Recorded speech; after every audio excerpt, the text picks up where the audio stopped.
एक चांगला आपला प्रोजेक्ट सुरू होतोय तर पहिला नारळ द्यायला माझ्या कुलदेवतेला देतो पण इकडे द्यायला पण येणार आपुलकी आहे कोकणची काय कुठे रूम पाहिजे रूम पहा आम्ही त्याला बोलत होतो भांडणात जाऊया म्हणून म्हटलं थांब जरा इकडे येऊया इकडे नंतर येऊया ना अगोदर भांडणात जाऊया तो आमचा शिक्षणच आलेला पेज लिहून सांगा नको 10 वाजता त्याच्यामुळे जीवनात खूप हाल काढले मस्त बोलून एकदम गावठी पद्धतीने आम्ही सगळं जेवण. नमस्कार, आपण आहोत तडवडे येथील दाळकर देवस्थानच्या चरणी. या ठिकाणी आज वार्षिक जत्रोत्सव आहे आणि या जत्रोत्सवाच्या निमित्तानं मुंबई, पुणे आणि संपूर्ण कोकणातूनच भाविक भक्त आलेले आहेत. असेच एक दिग्गज मराठी अभिनेते, नाट्यकर्मी आणि जे वैविध्यपूर्ण आपल्या भूमिकेतून घराघरात पोचलेले असे दिग्गज नाव अर्थातच संजय खापरे. आज आपण त्यांच्याशी बोलणार आहोत. सोबतच आमच्या लोकसंवाद 18 न्यूजचे संपादक शैलेश मयेकर सुद्धा आहेत. आपण थेट जाऊया त्यांच्या एकूणच कारकीर्द आणि कोकणाबद्दल त्यांचं मनोगत ऐकण्यासाठी. नमस्कार, लोकसंवाद 18 न्यूज मध्ये मी रुपेश पाटील. दर्शक हो, कोकण म्हटलं की नररत्नांची खाण असते. या कोकणाने अनेक दिग्गज अभिनेते, लेखक, कवी, नाट्यकलावंत दिले.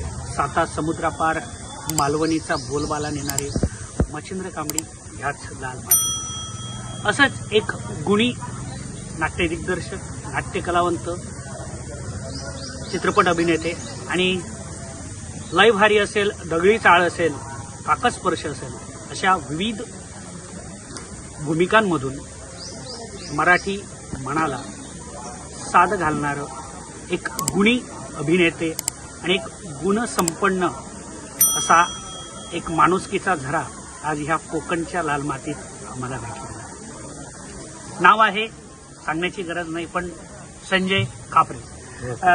संजयजी, लोकसंवादमध्ये तुमचं स्वागत करतो.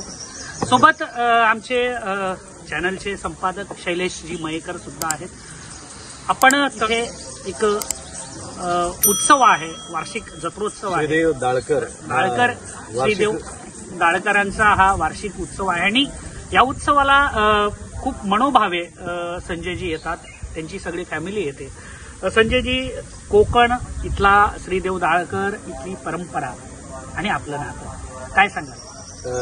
गेल्या वर्षी माझं इथे नाटक झालं होतं, डोंट वरी हो जाएगा, आणि त्या निमित्तानं मी इकडे आलो आणि विशेष करून भारावलं हे देवस्थान बघून की इतकं मला अगदी मातीतलं आणि इतकं असं म्हणजे साधं देवस्थान. नाहीतर आजकाल देवस्थान म्हटल्यानंतर इतकं भक्त असतं, झळाळी असते आणि प्रचंड प्रमाणात असतं. म्हणजे तो जवळजवळ मला वाटतं इव्हेंट वाटतो. पण इथे मला ती जत्रा वाटली, घरगुती उत्सव वाटला आणि त्याचं साधेपण हे मला जास्त भावलं. आणि कोकणातली ही अगदी जी गावं, आतातली जी गावं आहेत, इंटिरियरमधली गावं आहेत, मला असं वाटतं प्रत्येकाने इकडे यावं. रिसॉर्टला तुम्ही विसराल, मोठे मोठे हॉटेल्सला तुम्ही विसराल, असं इतकं उत्तम आणि आपली करणारी माणसं इथे. आणि म्हणूनच मला असं वाटतं की गेल्या वर्षी तुम्ही नाटक, एक व्यावसायिक नाटक माझं घेऊन आलो, एक व्यावसायिक कलाकार म्हणून मी आलो, पण मी इथे आल्यानंतर इथल्या ह्या गावचंच झालो. आणि ह्या वेळेला जे आलोय तर मला ह्या इथल्या देवस्थानाने बोलवलंय असंच मला भास होतोय. आणि रुपेश परब आणि सगळी मंडळी जी आहेत ना, माझं एक म्हणजे म्हणतो ना की फक्त रेशन कार्डवर माझं नाव नाही, त्याचं मी घरचा मेंबर झालेलं आहे. पण इतकं ते छान वाटतंय मला इथे आल्यानंतर. त्यामुळे यावेळेला मी ठरवलं होतं की मला खरं तर फॅमिलीला अख्ख्या आणायचं होतं, पण आता मी आणि माझी बायको सपत्नीक मी इथे आलोय आणि ती सुद्धा इथलं वातावरण बघून भारावली आहे. त्यामुळे मला असं वाटतं की आता याच्यानंतर मी संध्याकाळी जेव्हा देवाला पाया पडायला जाईन, तिथलं वातावरण बघितल्यानंतर ती अधिक चकित होईल. संजयजी, देव हा माणसात पण आहे, देव हा दगडात पण आहे. कोकणातली देवस्थानं ही फार जागृत आहेत आणि आज योगायोग आहे, आज संकष्टी पण आहे आणि त्या निमित्ताने कदाचित देवाच्याच मणी असेल की तुम्ही इथे यावं आणि इथून जवळ 15-20 किलोमीटरवर असलेल्या रेडीला सुद्धा जावं. आत्ताच आपली चर्चा रंगली होती, त्यात तुम्ही रेडीला पण जाणार असं म्हटलात. रेडीचं देवस्थान हे खरं तर एक आगळं वेगळं देवस्थान आहे आणि समुद्राच्या काठावर एका टेकडीमध्ये हे देवस्थान वसलेलं आहे. कर्नाटक, गोवा आणि महाराष्ट्र या तिन्ही राज्यातले भाविक काय सांगा? मी बरोबर तिकडे 12-15 वर्षापूर्वी तिथे माझ्या नाटकाचा प्रयोग झाला होता शिरोड्यामध्ये. त्यावेळेला रेडीच्या गणपतीला मी जाऊन आलो. त्यामुळे तिथलं वातावरण मी पाहिलेलं आहे आणि मला नेहमीच असं वाटतं ज्या ज्या ठिकाणी मी जातो तिथे माझ्या कुटुंबाला नेहमीच घेऊन जातो. कुठेतरी अशा प्रेक्षणीय स्थळं बघण्यापेक्षा अशी काही मातीतली आणि सच्ची जी देवस्थानं आहेत, माणसं आहेत, अशा माणसांची जोडायला माझ्या कुटुंबाला मला खूप आवडतं. आणि आज म्हणूनच आज योग आहे, दाळकर देवस्थानाला मी इथे आलो आहे आणि आज संकष्टी रेडीचा गणपतीसुद्धा आम्हाला आता बघायला मिळणार आहे. त्यामुळे मला असं वाटतं की नाही हे कनेक्शन आहे. म्हणजे कला हे माझं माध्यम आहे आणि म्हणतो हे माध्यमातून माझी ही देवस्थानं होत आहेत असं मला वाटतं. मी प्रश्न विचारले मला, तुम्ही कोकणात गेल्या वर्षी आला आणि इथे नाटक केलं म्हणजे, पण या व्यतिरिक्त तुम्हाला कोकणाविषयी काय म्हणायचं? म्हणजे कोकण कसं आहे आपलं, काय तुम्हाला कसं आवडेल यापुढे यायला? मला असं वाटतं ना की रान माणूस म्हणून जो काही जो आपल्याला सोशल मीडियाच्या माध्यमातून प्रसाद गावडे मी त्याची सगळ्या रील्स बघून इम्प्रेस झालोय आणि मला जो अपेक्षित आहे ना कोकण तो त्याच्या माध्यमातून तो लोकांना सांगतोय आणि माझी खूप इच्छा आहे त्या माणसाला भेटायची. नक्कीच भेटू. मी एकदा त्याला सोशल मीडियाच्या माध्यमातून त्याला मेसेजही पाठवला, कदाचित त्याने पाहिला नाही पाहिला माहिती नाही. पण आज मला माझ्याबरोबर एक सहप्रवासी होता ट्रेनमध्ये, त्यांनी मला प्रसाद गावडेचा नंबर दिलेला आहे. त्याच्यामुळे मी त्याला कॉन्टॅक्ट करणारच आहे. पण खरं सांगतो मी, आम्ही काकस्पर्शीच्या वेळेला शूटिंग करायला आम्ही गुहागरला गेलो होतो ना, तर तिकडे फेस्टिवल होता नेमकं त्या आमच्या शूटिंगच्या दरम्यानच. तर त्यांनी आम्हाला विचारलं होतं की काय वाटतं तुम्हाला, आम्ही इथे काय डेव्हलपमेंट करायला नाही. म्हणजे डेव्हलपमेंट नको, जे आहे पुरातन ते जतन केलं पाहिजे, जतन केलं पाहिजे, संवर्धन केलं पाहिजे, तरच आम्ही इथे कोकणात शूटिंगला येऊ. तर कोकणात सुद्धा इथे जर अशा म्हणजे सिमेंटचे जर बंगले बांधले गेले तर आमच्या पनवेलला पण आहेत की, आम्ही एवढा प्रवास करून कशाला येऊ मुंबईपासून. तर तुमच्याकडे जे आहे नैसर्गिक ज्या गोष्टी आहेत, तुम्ही जर पूर्वापार ज्या चालत आलेल्या आहेत त्या परंपरा, ती घरं आणि त्या सगळ्या वास्तू जर तुम्ही जपल्यात ना तर मला असं वाटतं कोकणचं भवितव्य उज्ज्वल आहे. नक्कीच संजयजी खूप मौलिक सल्ला दिलेला आहे आणि ही जी संवेदना आहे ही फार कमी अभिनेता किंवा नाट्यक्षेत्र किंवा चित्रपटसृष्टीतल्या फार कमी लोकांकडे ही संवेदना असते. संजयजी, पुढचा प्रश्न आता मी मूळ जो तुमचं क्षेत्र आहे त्याकडे येतो. अभिनय, नाट्य किंवा चित्रपट ह्या कलेकडे आपण लहानपणापासून आपली जी बॅकग्राऊंड होती, तर आम्ही ऐकलंय की आजोबांकडे ही कला होती, आजोबांकडून तुमच्याकडे आली, ते जरा दर्शकांना सांगा. आजोबा माझे हौशी नाट्य कलावंत होते. त्यावेळेला काही नाट्य लोक हौस म्हणूनच कलेकडे या बघत होते. पण कालांतराने आता व्यावसायिक स्वरूप या कलेने धारण केलं, त्यामुळे आता आम्ही व्यावसायिक कलाकार आहोत. पण मला असं वाटतं हे कुठेतरी आपल्या जीन्समध्ये असतं, अनुवंशिकतेने हे तुमच्याकडे येतं आणि ती जर मला असं वाटतं की तो ठेवा तुमच्याकडे आलाय तर तुम्ही असा तो वारसा पुढे त्या कलेचा चालत ठेवायला हवा. आणि मला असं वाटतं की त्याशिवाय मी या कलेशिवाय मी नाही जगू शकत.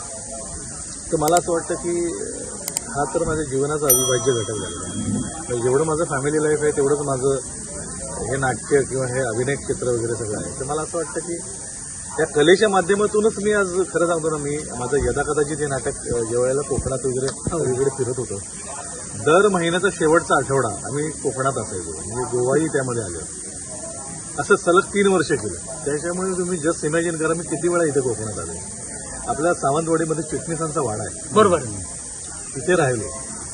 म्हणजे माझं लग्नही त्या दरम्यान झालं, यदाकाईच्या दरम्यान 2000 साली. आणि त्यानंतर मी जो काही कोकणात आलोय, मला इतकं त्या नाटकाने भरभरून दिलं की मला लग्नाच्या गडबडीमध्ये मला हनीमूनला जायला सुद्धा वेळ मिळत नव्हता. पण आमच्या निर्मात्याने ती शक्कल लढवली की तू नाटकाला रिप्लेसमेंट देऊ नको, दौऱ्यात तुझी सगळी वेगळी सोय केली. त्यामुळे मी आजही मला आठवतंय आम्ही चिटणीसांच्या वाड्यात राहिलो, माझी बायको सुद्धा आली. त्यामुळे सगळ्या ह्या ज्या गोष्टी आहेत ना, एक तर दौऱ्या कसं होतं हनीमूनला गेल्यानंतर तुम्ही नवरा बायकोच असता, तिला मित्रमंडळी पण मिळाली माझ्याबरोबर. त्यामुळे त्या सगळ्यांबरोबर तिने छान एन्जॉय केलं, फॅमिलियर गेट टुगेदर एक वेगळं झालं. त्यामुळे मला असं वाटतं की ना जी काही कला माझ्या आलेली आहे वडिलोपार्जित, तर ती मी असा हा वारसा पुढे चालू ठेवावा, जेणेकरून मला त्या कलेच्या माध्यमातून एवढी सगळी मित्रमंडळी मिळाली. आज हे जे भाईवाडीमध्ये मी आलो, परभणकडे मी कधी आलो, आणि हे मला वाटतं ना हे मागच्या जन्मेचं काहीतरी संचित असतं, ते पुढे कॅरी फॉरवर्ड होत असतं आणि ते आपण ओळखायला हवं. आणि मला असं वाटतं, आणि मला सगळ्यात महत्वाचं मला साधेपणा खूप आवडतो, सिम्प्लिसिटी आवडते. आणि सगळ्यात महत्वाचं म्हणजे मी हॉटेलला न जाता मला इथे राहायला आवडले. नक्कीच पुढच्या वेळेस आम्ही आमच्या दोघांच्याही घरी तुम्हाला बोलू आणि एक एक दिवस का असे ना आमच्या फॅमिलीशी आपण बोलूया. खापरे साहेब, अनेक चित्रपट तुम्ही केले, लय भारी असेल, दगडी टाळ असेल, काकस्पर्श असेल, प्रत्येक चित्रपटात तुमची भूमिका ही लक्षवेधी ठरलेली आहे आणि खापरे म्हटल्यानंतर एक वेगळंच काहीतरी कॅरेक्टर असतं. पण या सगळ्यांमध्ये तुम्हाला जी भावलेली आहे, सर्वात जास्त जी भावली ती भूमिका कोणती? मला ना एक फक्त लढा म्हणामधला मी भास्करराव पाटील जो केला होता तो विलन मला जास्त आवडला. त्याने खूप प्रसिद्धी पण झाली पाटील. हो, आणि कसं आहे ना की त्या भूमिकेमुळे ना माझ्याकडे बघण्याचा दृष्टिकोन बदलला. नाहीतर काय व्हायचं, दे धक्कातलं काम केल्यानंतर मला तसेच सिनेमे खूप आले होते, गणपती पाटील अशा ज्यांनी ज्या भूमिका केल्या होत्या तशा. पण मी म्हटलं की माझ्यासाठी तो वेगळा रोल होता, वेगळी भूमिका होती, ती करून पाहिली, संपला विषय. मला आता वेगळं करायचंय.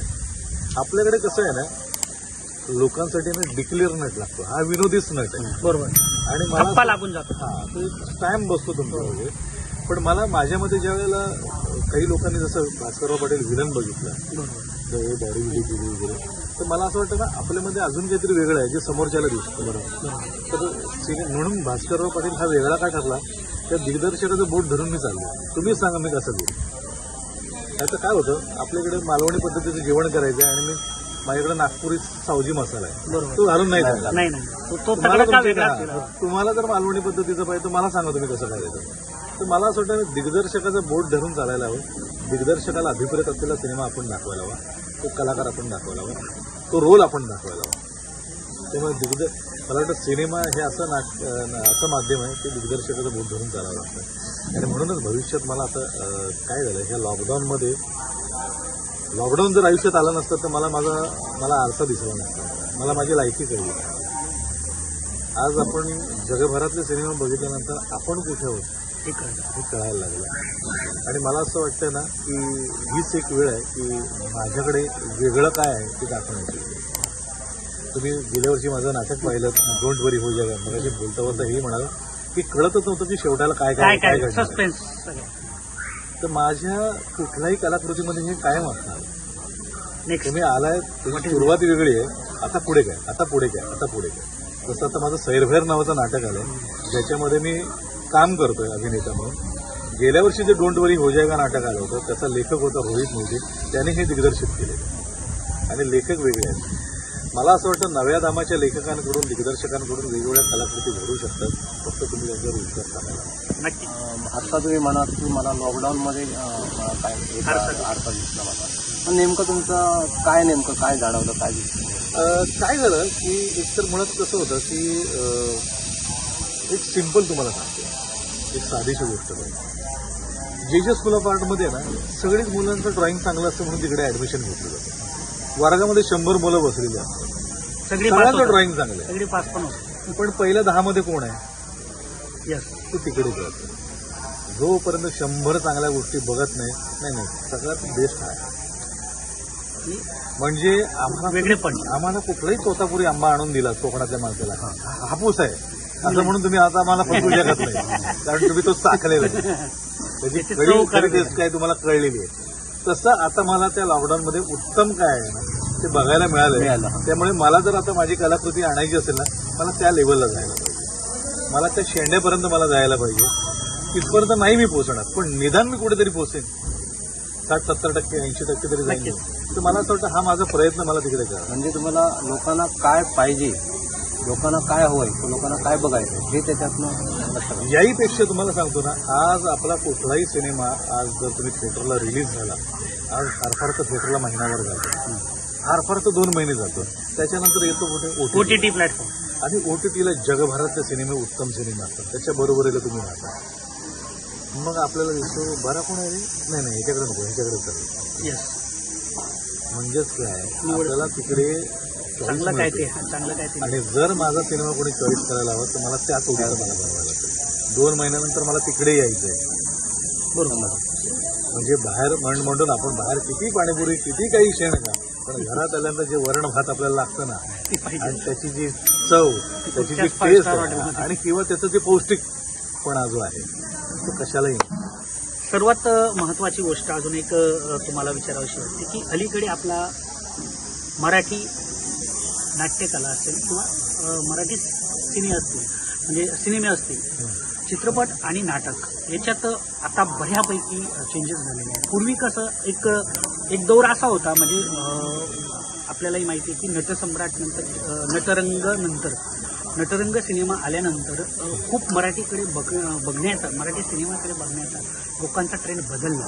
पूर्वी एक मराठी म्हणजे एक काळ असा होता की दादा कोंडकेंनी तो गाजवला, नंतर लक्ष्मीकांत बेर्डे, महेश कोठारे, अशोक सराफ या त्रिमूर्तींनी गाजवला. नंतर थोडं त्याच्यात पठारावस्था आली आणि नंतर जेव्हा नटरंग आला त्यानंतर मराठी सिनेमाला एक वेगळी, मग नंतर लई भारी आला.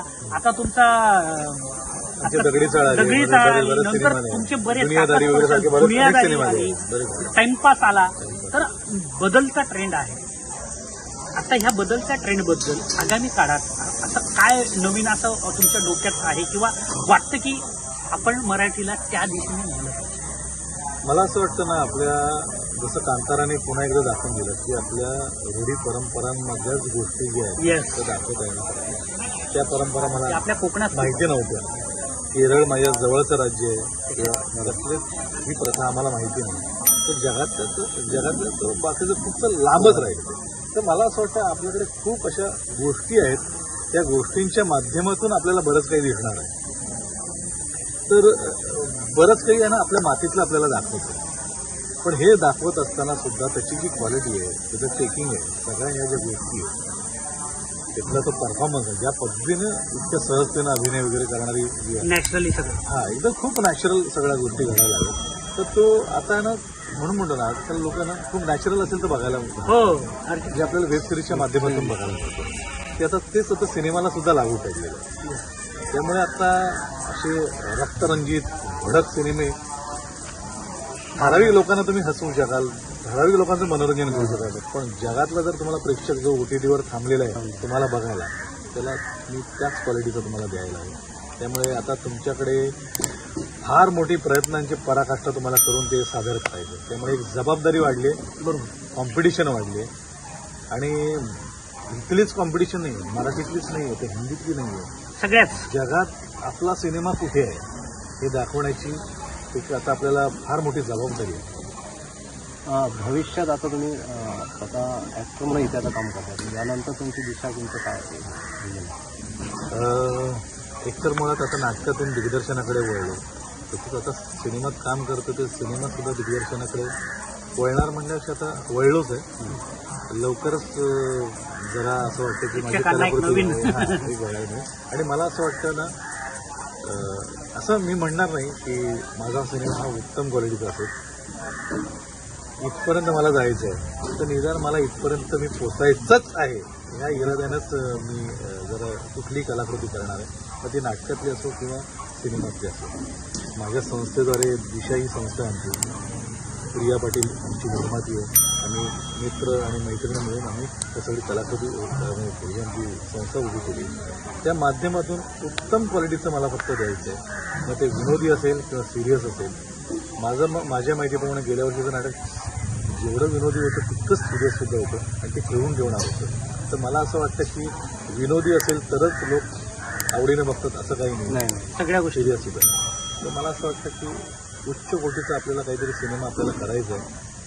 तर त्यासाठी प्रयत्न करायचे आणि ते प्रयत्न सत्यात उतरावेत असं मला वाटतं. आयुष्यात कोकणामध्ये असं कुठलं तरी म्हणजे हे नाटक म्हणा किंवा पिक्चर म्हणा तुम्ही शूट वगैरे करण्याचा काय तुमचा मानस हो म्हणजे काय माझा पहिलाच सिनेमा हा कोकणातच होणार आणि कोकणाला पहिली पसंती.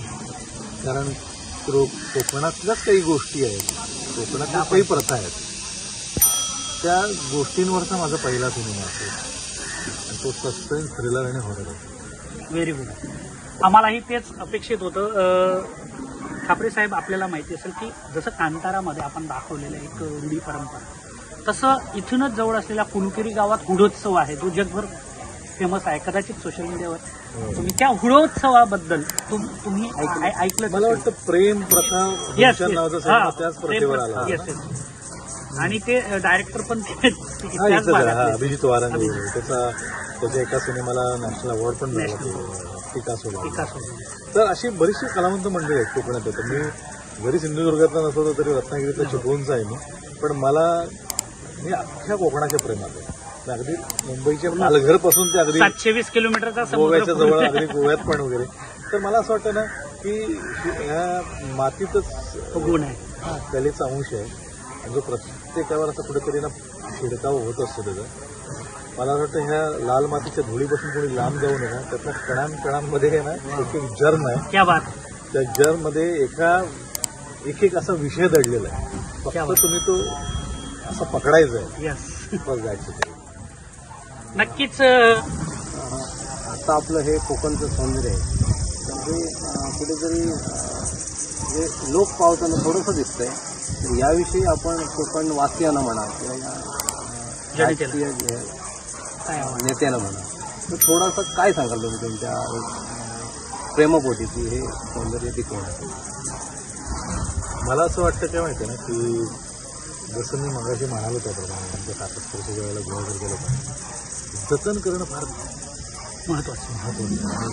जर जतन केलं तर तुमच्याकडे माणसं येणार, माणसांचा ओघ येणार. आज गावागावातली मुलं शहराकडे चालली आहेत. नॅचरल रिसोर्सेस इतकेच छान आहेत. कालांतरानं नोकऱ्या एवढ्याच असतील आणि माणसं एवढी असतील, तेव्हा माणसं जेव्हा काही परत येतील तेव्हा त्या परत येणाऱ्या माणसांसाठी फार मोठा उद्योग इथे उभा राहू शकतो. असं खूप काही आहे इथे. फक्त काय माहिती आहे ना की आज कसं मी ऑफिसमध्ये बसतो, जरा AC लावले, जरा हे फॅन लावले, हे काही लाईफ नाही आहे. म्हणजे आता खरं सांगतो, आज आमचा व्यवसायातली माणसं आमच्या मिटिंग्स तिकडे होतात म्हणून मी तिकडे आहे. अदरवाईज 5 वर्षानंतर मी माझ्या चिपळूणला माझ्या गावात येतो की नाही बघा, माझं ठरलेलं आहे एक 5 वर्षाचे. ज्यावेळेला सिनेमा करायचा आहे त्यावेळेला सिनेमा करायचे आहेत आपल्याला, पण ज्यावेळेला मला राहायचं आहे की मला ह्या शुद्ध हवेमध्ये राहायचं.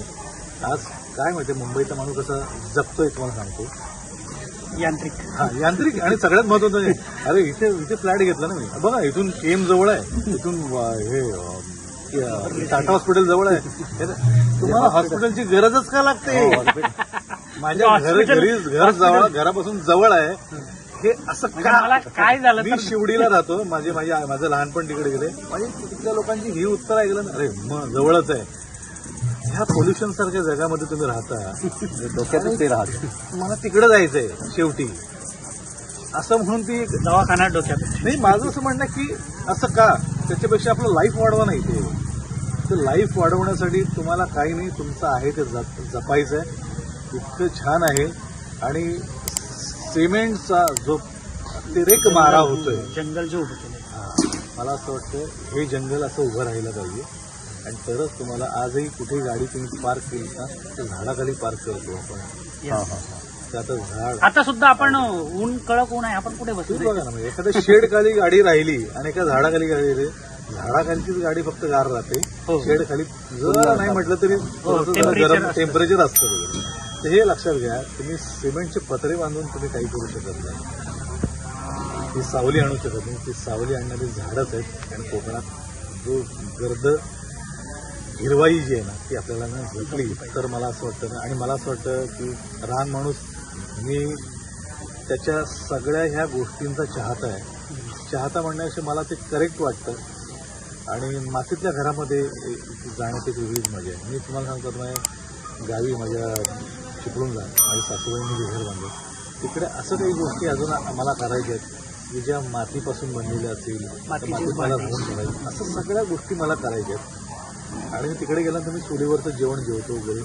आणि स्वतः काही बऱ्याच गोष्टी मला ह्या लॉकडाऊनमध्ये आणखी एक गोष्ट घडली, माझ्यातला मी स्वयंपाकी आहे, चांगला सुगरण आहे मी. अभिनेता हा चांगला स्वयंपाकी असतो हे अभिप्रेतच आहे, कारण अक्षय कुमार एक बेस्ट कुक आहेत आणि तुम्ही सुद्धा आता लॉकडाऊन मध्ये तुमच्यातला कुक तुम्ही अनुभवला. नाही, गंमत तुम्हाला आणतो ना, काकस्पर्श किंवा असे हे लढमणा वगैरे सारखे सिनेमे आम्ही कोकणात केले आहे, त्यावेळेला माझा खूप मित्रपरिवार इथे वाढला. कारण कोकणातले लोक खरंच म्हणजे आपण म्हणतो हा प्रेमळ आहे, सगळं काळजात त्यांच्या भरली शहाळी जे म्हणतो ना आपण, इतक्या प्रेमापोटी सगळ्या लोकांनी आम्हाला काय काय आणून दिलं. आज माझ्या मोबाईलमध्ये कलाकारांचे नंबर तुम्हाला भेटणार नाही, पण सगळे असे बरं, हा रत्नागिरीतला तो, त्या रत्नागिरीतला गावखेडीतला तो, सावंतवाडीतला हा, अशीच माणसं तुम्हाला सापडतील. आणि मला असं वाटतं तर ती माणसं ना त्यांनी मला कलाकार म्हणून ऍक्सेप्ट करण्यापेक्षा ना माणूस म्हणून जास्त मला जवळची वाटतात. त्यामुळे मला असं वाटतं की काय बघा, डॉक्टर मोठा असतो एखादा, त्याच्या हाताला एक गुण असतो, किंवा इंजिनियर असतो मोठा, अजून कोण कोण काय असतो, पण तुमच्याशी जर बोलायला तो धड नसेल तो उपयोग नाही. मला असं वाटतं सगळ्यात माणूस म्हणून तुम्ही चांगले व्हा, बाकी सगळ्या गोष्टी नंतर आपसूक होतात. आज मी इथे आलो ना, त्या माणसाच्या ओढीमुळे इथे आलो, त्या देवाच्या ओढीमुळे आलो. त्यामुळे मला असं वाटतं की ही सगळ्यात मोठी जमेची गोष्ट आहे. मित्र हो, असं म्हणतात की शेतात पिकणारी सगळीच कणसं दाणेदार नसतात, अभिनेते खूप सारे असतात पण सगळेच अभिनेते बाणेदार नसतात. असेच बाणेदार अभिनेते आज या कोकणच्या मातीला गवसलेले आहेत. या कोकणात येऊन अनेक चित्रपट त्यांनी केलेले आहेत, अनेक शूटिंग्स त्यांनी केलेले आहेत आणि आज खरं तर देवस्थान आहे आमचं दाळकर देवस्थानाला ते भेट दिलं आहे. आमचे मयेकर संपादक जे आहेत शैलेश मयेकर, त्यांचा एक शेवटचा प्रश्न ते विचारू पाहत आहेत. मयेकर, तर आत्ता आपण मगाशी बोलताना तुम्ही म्हणालात की नवीन नाटक होतं, या नाटकाविषयी लोकांना एक उत्सुकता लागलेली आहे, तर तुम्ही काय सांगाल कशा पद्धतीचं नाटक? लोकांना ना नाटकाच्या बाबतीत असं विचार केल्यानंतर आहे ना, 2 तास मनोरंजन हवं असतं. माझं नाटक जे आहे ते तुमचं मनोरंजन तर करणारच आहे, पण विचार करायला भाग पाडणारच सुद्धा. सगळ्यात महत्त्वाचं नाटक संपल्यानंतर आपण घरी काय घेऊन जातो तर काहीतरी घेऊन गेलं पाहिजे असं माझं नेहमीच आहे. आणि समाजातली एक समस्या आपण त्या नाटकाच्याद्वारे आपण मांडायला हवी आणि त्या समस्येचं समाधान किंवा त्याच्यावरचा उपाय आपण लेखक दिग्दर्शक म्हणून त्यात मांडायलाच हवा.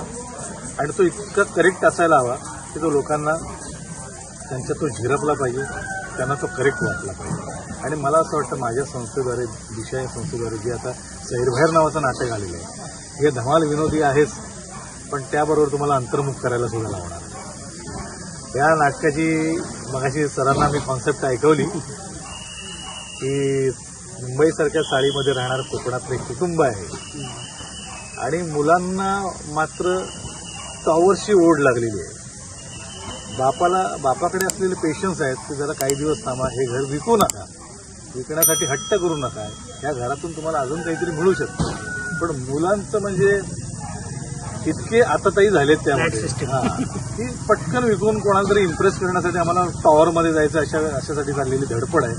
आणि मग अशा वेळेला बाप त्यांना नकार देतो आणि नकार दिल्यानंतर ते बापाच्या जीवावर उठतात आणि त्याच्यानंतर जो काही सैरभैर सगळे लोक होतात घरातली सगळी मंडळी, त्यामध्ये बापाचा काय होतो, खरोखर बापाच्या जीवावर उठल्यानंतर बापाचा जीव जातो का त्या. मग अशा वेळेला त्यांच्या घरात कोणाकडून काही अशी ही वाईट गोष्ट घडते आणि मग त्यांना काही शिक्षा होते का, या सगळ्या गोष्टींवर भाष्य करणारे माझं धमाल विनोदी नाटक आहे. खरं तर या दाळकर देवाच्या उत्सवाला मला ह्या वर्षी आणायचं होतं, पण मला या कुटुंबाशी मी इतका जोडला गेलो आहे तर मला रुपेशने सांगितलंच आहे की पुढच्या वर्षी दादा तुमचं हे नाटक होणार आणि होणार. त्यामुळे पुढच्या वर्षी पुन्हा एकदा माझी सलग 3 वर्ष ह्या उत्सवाला येण्याची हॅट्रिक त्या देवाने घडून आणणार आहे. त्यामुळे मला एक आनंद आहे की एक माझं धमाल विनोदी नाटक येत आहे. त्याचबरोबरीने एक डिवोर्सवरचं आजकाल मी बघतो आपण खूप प्रमाण वाढले, त्या डिवोर्सवरच्या प्रकरणावरचं एक नाटक आहे. आजकालच्या पोरांकडे कपलकडे मला याच्यातलं हे घटक मला नाही आवडलं, दिलं सोडून. पेशन्स नाही. आपले आई वडील भिन्न स्वभावाचे असून इतकी वर्ष संसार कसा करू शकले याचा कधी आपण विचार केला नाही.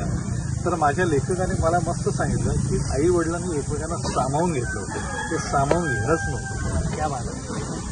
आणि त्या विषयावर भाष्य करणारं हे नाटक आहे ते आजकालच्या पिढीकडे पेशन्स राहिले आणि सगळ्याच गोष्टी मला नाही आवडलं, नाही पटलं बदला वगैरे असं नाही, तर काही गोष्टींसाठी संधी द्यावी लागते. जर तुम्हाला मुगाची भाजी पाहिजे असेल, मटकीची भाजी पाहिजे असेल ना, तर आदल्या दिवशी मूग भिजत ठेवायला लागतं, तर दुसऱ्या दिवशी भाजी करतात आणि त्याची चव ते फास्ट मिळत आहे. त्यासाठी तुम्हाला मुरत ठेवण्यासाठी तुम्हाला पेशन्स शिकवणार, ते पेशन्स शिकवणार. आणि मला असं वाटतं आता हेच बघा ना, मी जेवणाची उदाहरण याच्यासाठी तर कारण मी खवय्ये आहे, तर त्यामुळे मला ह्या गोष्टींचं फार मला उदाहरण द्यायला सोपं पडतं.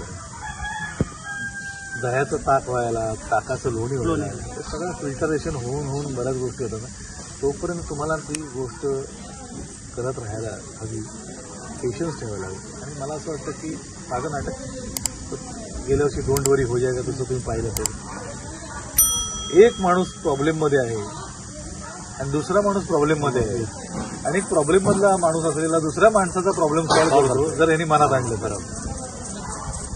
तर हेच सांगणं ना, फक्त ती दानात असावी लागते. पैसा सगळ्यांकडेच आहे, पण सगळ्यांना द्यावंसं वाटतं. एखादंच असं कुटुंब असतं की ज्याला जाण असते. मी आता इथे आलोय म्हणून म्हणत नाही, पण परत कुटुंबियांकडून मला ही गोष्ट खूप शिकण्यासारखी वाटली. तर मला असं वाटतं ही फार महत्वाची गोष्ट आहे आणि अशीच माणसं ना आपल्याला खेचून आणली. क्या बात. माणूस म्हणून तरी खेचून आणली आणि ही ग्रॅव्हिटी आहे हे इथल्या मातीमध्ये. आणि म्हणून आता पुढच्या वेळेला आपली भेट होत राहणार. नक्कीच. बरं, जाता जाता परत कुटुंबियाविषयी जसं मी मगाशी म्हणालो बरोबर, रेशन कार्डवर यांच्या माझं नाव नाहीये. ओके. म्हणजे ह्या माणसाने काय दिलंय बघा मला. नाही, मला असं वाटतं ना की माणसातलं माणूस पण जपणारी माणसं आहे आणि काय आपल्या आयुष्यात मागे काय घडलेलं आहे त्याच्यातून धडा घेतलेली माणसं आहे. आणि धडा घेतल्यानंतर आता आपण असं नाही वागायचं.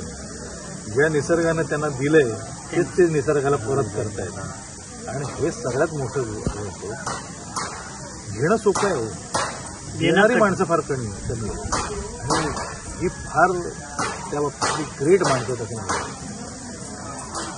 आणि मला असं यांच्याकडून हेच घेण्यासारखं आहे, वृत्ती.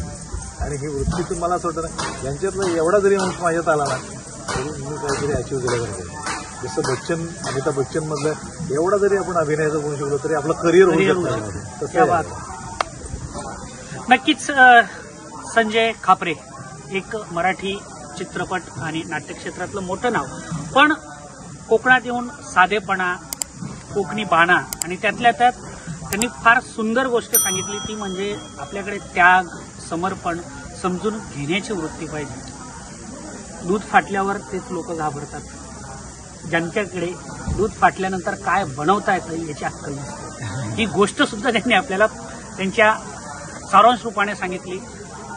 आमच्या लोकसंवाद परिवाराच्या वतीने आणि चॅनलच्या वतीने खापरेजी आपल्या आगामी सगळे चित्रपट, सगळे नाट्यक्षेत्र या आपल्या वाटचालीसाठी मनपूर्वक शुभेच्छा आणि संपूर्ण कोकणवासियांकडून, खास करून आमच्या सावंतवाडीकरांकडून सुद्धा आणि ज्या गावात आपण आहोत त्या या आमच्या लाल मातीतल्या तडवडे गावाकडून सुद्धा आपल्याला खूप खूप शुभेच्छा. आणि एक विनंती, प्रेमाची विनंती, कुठचंही नाटक आलं किंवा कुठचंही चित्रपट आला तर नक्कीच शूटिंगसाठी पुन्हा याच कोकणात या लोकसंवादशी संवाद करा ही विनंती करतो. आणि तुम्हाला नाही, आणि सगळ्यात महत्वाचं तुम्हाला सांगतो का, काकस्पर्श फक्त लढवणा हे आम्ही चिपळूण त्याश्वरातच झालं, रत्नागिरीपर्यंत झालं. पुढचा मेमरी कार्ड नावाचा सिनेमा होता तो कणकवलीपर्यंत. मला वाटतं याच्यानंतरचा पुढचा सिनेमा आणखी मला सावंतवाडीला आम्हाला तेच म्हणायचंय. आणि जो पाहुणचार तुम्हाला इथे मिळतोय तोच पाहुणचार आमच्याकडून पण मिळेल अशी प्रेमाची शाश्वती देतो. आणि मी रुपेश पाटील, संपादक शैलेश मयेकर सोबत होते. आमचं आवडतं नाव, चित्रपट नाट्य क्षेत्रातलं एक दिग्गज नाव संजय खापरे साहेब. धन्यवाद. पुन्हा एकदा एका नव्या एपिसोडमध्ये असंच भेटूया. आपण पाहत राहा लोकसंवाद. धन्यवाद.